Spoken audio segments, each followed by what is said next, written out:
Hi everyone. All right, so today we're going to be talking about some of the misunderstandings around text for beginning readers.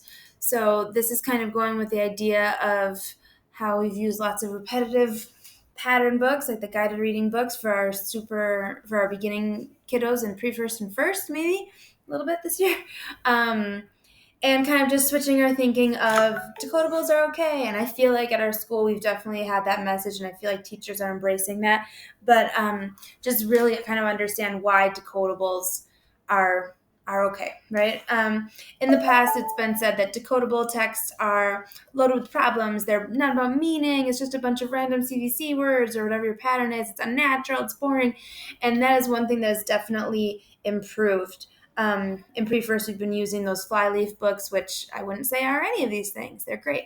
Um, and and when you think about the leveled readers, like they have their own problems. We've got crazy words in some of those level A and B books that there's no way our kids could figure them out.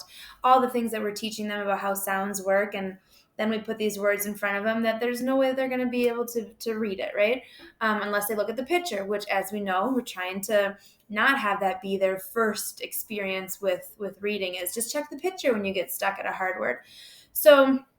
Um, the book kind of talks about these three different tensions, they call them, of when we're choosing books, to kind of be thinking about. We want to look at the decodability and the predictability. So you want to find something that's kind of in the middle, right? So if it's 100% decodable, that's going to be hard to find. It's going to be hard to make interesting, going to be hard, but if it's very huge on the predictability, where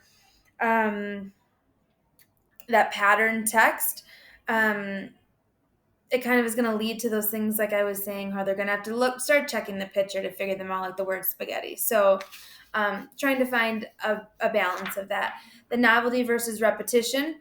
In repetition, a lot of times in the leveled or the pattern books, we see that with high frequency words. And in pattern books, we see that with like the same practice with the same pattern that you're learning, right? Like the CVC words or the vowel team, whatever it is. Novelty would be then like taking one of those patterns and trying it with a word, an unknown word that they've known. Like if they're studying the EA pattern, they might have the word seam, which they don't know, but they'd be able to figure it out. So the kind of having a balance of novelty words that they're able to figure it out, but also some of that repetition that is important. And then having a balance between orthographic not value, which is like practicing that skill, and sense making value, which is like there's something interesting to talk about and there's something actually happening in the story. So as you are choosing books, whether it is decodable readers or a text, a leveled reader, or a patterned book, you want to be looking for thinking about these things. And we call these aligned text. So that's something that's aligned with what you're teaching. And it kind of hits that middle road right there. So that's what we're shooting for.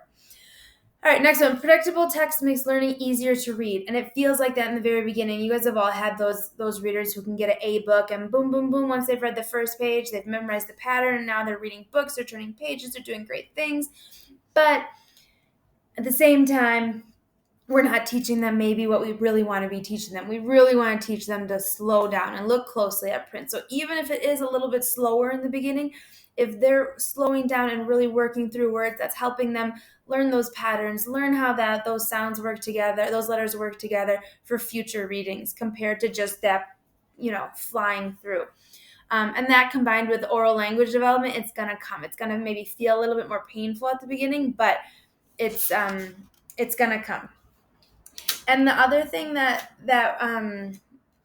by using decodable readers is it teaches kids to trust the alphabetic principle. We've been teaching all this stuff about what letters and sounds do and how they work together, and then we throw them a crazy word, and like that breaks all that trust. Like, you just told me all these things, and this one, I can't even try that at all. So I'm just gonna look at the picture.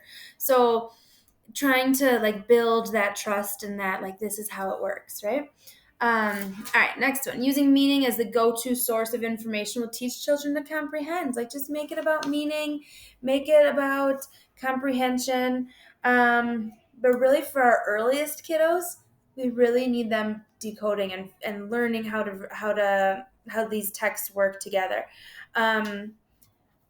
But they can understand a lot higher than what those texts are. So your best bet for your comprehension instruction is with your read aloud, your shared reading, and classroom comprehensions. It's not going to be in those little decodable readers. Maybe a little bit. You can do a little bit of it, but your big meaning sense is until they can get those really complex texts. That might be your better bang for your buck.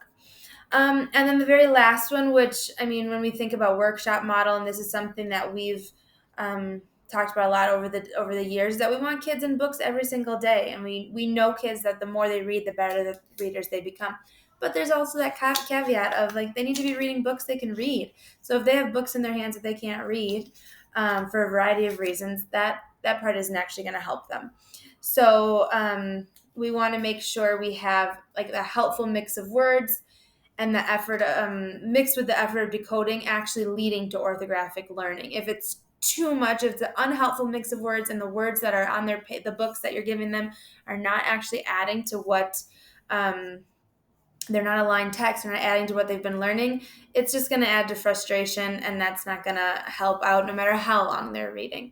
So these are just a couple of things to think about. I feel like we're on a really good path with adding some decodable readers, especially for our beginning kiddos, but definitely something to think about as to why decodable readers can be great. All right. Thanks, guys.